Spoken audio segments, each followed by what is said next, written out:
Welcome to the Missing and Tattooed podcast. Today we have two fairly well-known missing people cases. The first one was on Unsolved Mysteries in 2001, and it's the case of Star Palumbo, who disappeared from Reno, Nevada. The second case was on Dateline NBC, and it's Brian Shaffer, who disappeared from Columbus, Ohio in 2006.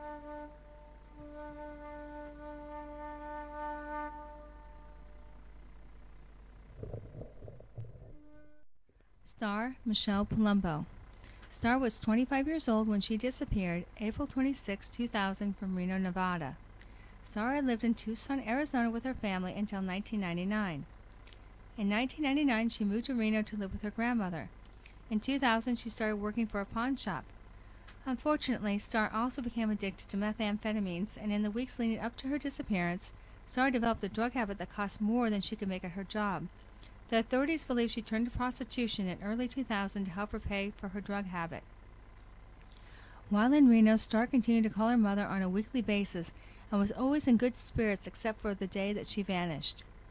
On April 25, 2000, Star told her mother that she believed that she was being followed, that her phone was tapped, and that her life was in danger.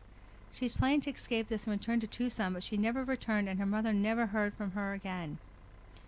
On April 26, 2000, a young woman was spotted wandering in a restricted area of the Reno-Tahoe International Airport.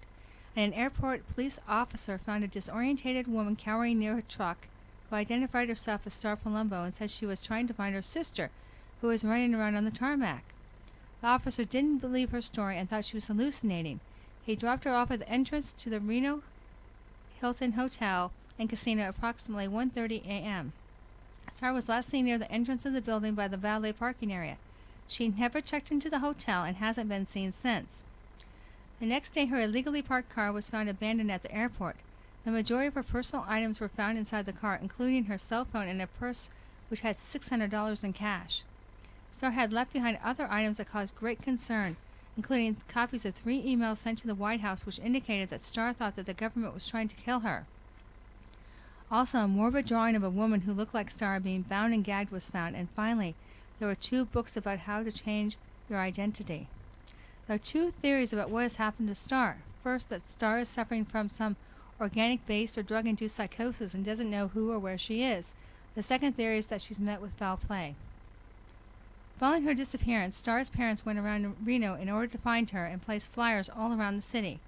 Linda Fields, owner of the Silver Dollar Casino in Elko, Nevada, claimed to have seen Star at the casino 8 months after she vanished. Linda claims that Star was very nervous when a man peered in the window, and a short time later saw Star with an unknown woman. Authorities don't know if the woman was actually Star or what has happened to her. If you've seen Star or have any information about her disappearance, please contact the Reno Police Department 775-334-2155 or Secret Witness 775-322-4900. If you'd like to join the search for Star, there's a Facebook page dedicated to finding her. It's www.facebook.com/star.palumbomissing. Brian Randall Shaffer. Brian Shaffer was 27 years old when he disappeared April 1, 2006 from Columbus, Ohio. He was last seen after a night out with friends at the Ugly Tuna Saloon, 1546 North High Street, Columbus, Ohio, in the early morning hours of Saturday, April 1, 2006. Brian was a second-year medical student at Ohio State University. On the night of March 31, 2006, he decided to go out with friends to have a few drinks to celebrate the beginning of spring break. At around 9:30 p.m., the men headed to the Ugly Tuna Saloon, a bar near the OSU campus. At 9:56 p.m., Brian called his girlfriend, who was also a second-year medical student. He told her he loved her and would see her when he got back to Columbus. Brian and his girlfriend had planned on taking a vacation to Miami and were scheduled to leave for Florida on Monday, April 3rd. His girlfriend said that when she talked to him, Brian sounded fine and gave no indication that anything was wrong or that anything was bothering him. Shortly after talking to her, Brian and his friends walked down to the Arena District in Columbus, Ohio. They stopped at the North Shore Tavern and then went to Brothers, where they met with other friends. One of the friends drove them back to the Ugly Tuna Saloon.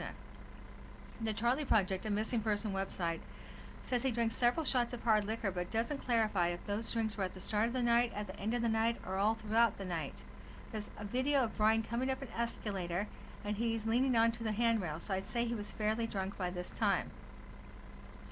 Brian and his friends were seen in a surveillance tape at 1:15 a.m. The next time Brian is seen on cameras, he was outside of the Ugly Tuna, at the top of the escalator, talking with two girls. He appears to say bye and turns towards the bar. He then disappears from the camera's view and has not been seen since. The women that he was talking to have been questioned, but they were not able to provide any additional information to help locate Brian. The Ugly Tuna is completely covered in surveillance cameras, yet there is no video of him ever leaving. Authorities say that both bar exits are covered by cameras, as is the escalator that leads out to the street. Outside and out of range of the camera view are stairs that lead to the first floor.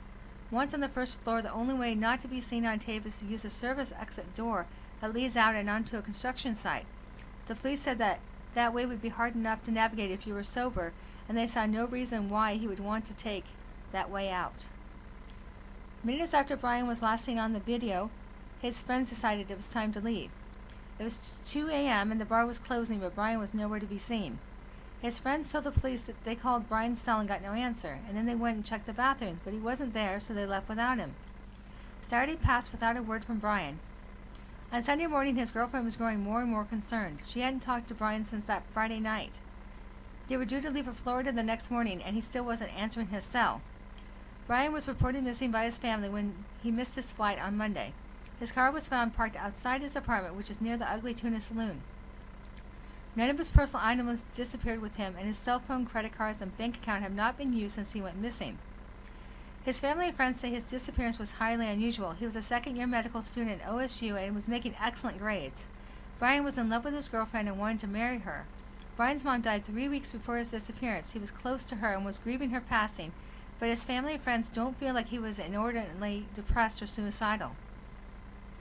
The police say the neighborhood the Ugly Tuna was in wasn't that good of a neighborhood, and they think that if Brian would have tried walking the 6 blocks or so to his house, that because he was so intoxicated, he would have made an easy target for someone that was wanting to rob somebody or worse. Brian was a big fan of Pearl Jam and has a Pearl Jam symbol tattooed on his upper right bicep.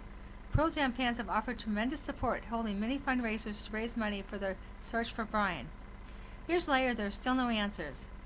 Numerous searches have been conducted, including the construction area by the Ugly Tuna Saloon, at locations close to his disappearance, that included help from Texas EquiSearch and numerous search agencies in Ohio, but to no avail. Brian's dad died in a freak accident in September 2008 without ever finding out what happened to his son.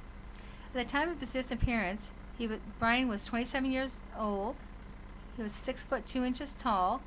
His weight was 160 to 170. His eyes were hazel with a dot on the iris of the left eye. His hair was brown. He had that tattoo that I mentioned, Pearl Jam symbol tattooed on upper right bicep.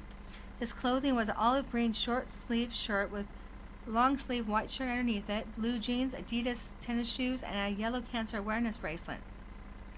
If you've seen Brian or know anything about what's happened to him, please call Central Ohio Crime Stoppers at 614-645-TIPS.